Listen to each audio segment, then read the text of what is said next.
Hi, I'm Mark McPherson. This short video is an adjunct to a video I've already produced on one of the 11 essential fundamental core non-verbal communication skills. This video is an adjunct to the video I've already produced on associating, joining, linking one concept, idea, emotion with another and dissociating or separating them. Someone asked me for a few extra examples, so here I am. I was at a church service not that long ago, and the minister, reverend, priest, I'm sorry I'm not aware of the exact terminology I should be using, but said something like this. So I was reading the Bible and they put their hand up like this. They didn't actually have a Bible, but they indicated this was the Bible. Now I think the attribute in most people's minds is it's a good thing, the good book. So they said, I was reading the Bible, and then they moved their hand like this. They didn't actually have a Bible, but to me, the Bible is a good thing. They were now bringing the Bible here, associating themselves with a good thing. Bible's a good book. I'm a good person. Now, it's not quite as blatant as that. They're not saying, I am therefore a good person, but I think you get the point, associating good things with them physically. Now, I was at a staff meeting way back in 1977. It's a very, very long time ago. But I remember going to a staff meeting and there was about 140 people on the staff, and I'm sure that they weren't all there at the staff meeting. But I said to my friend something like this, oh, where will we sit? And he said, oh, I don't know. And I said something like, oh, let's sit over there.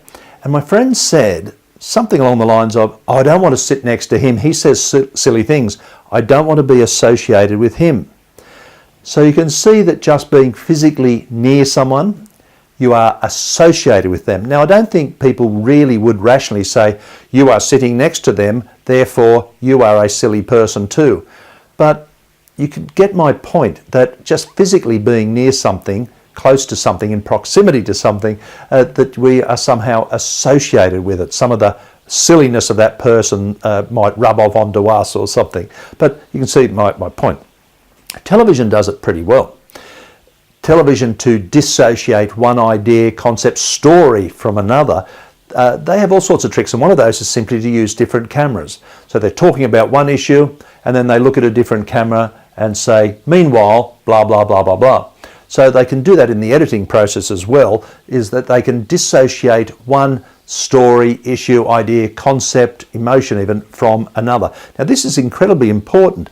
Sometimes you can just continue on story after story, but what if one story, for example, was about a bushfire, and maybe there was, as sad as this is, loss of life, not just loss of property, but loss of life. And then the next story was somewhat more light-hearted. Well, you just can't continue on. You really need to separate these two. And one way of doing it is to look at a different camera. It clearly says that story's finished, we're now onto something else. Look, they're just some brief examples.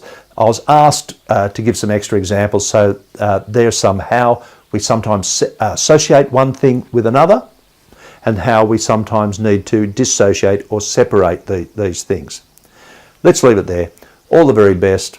As I always say, whatever you're doing, wherever you are, look after yourself, look after your friends and family. I do hope to chat to you soon. See you later.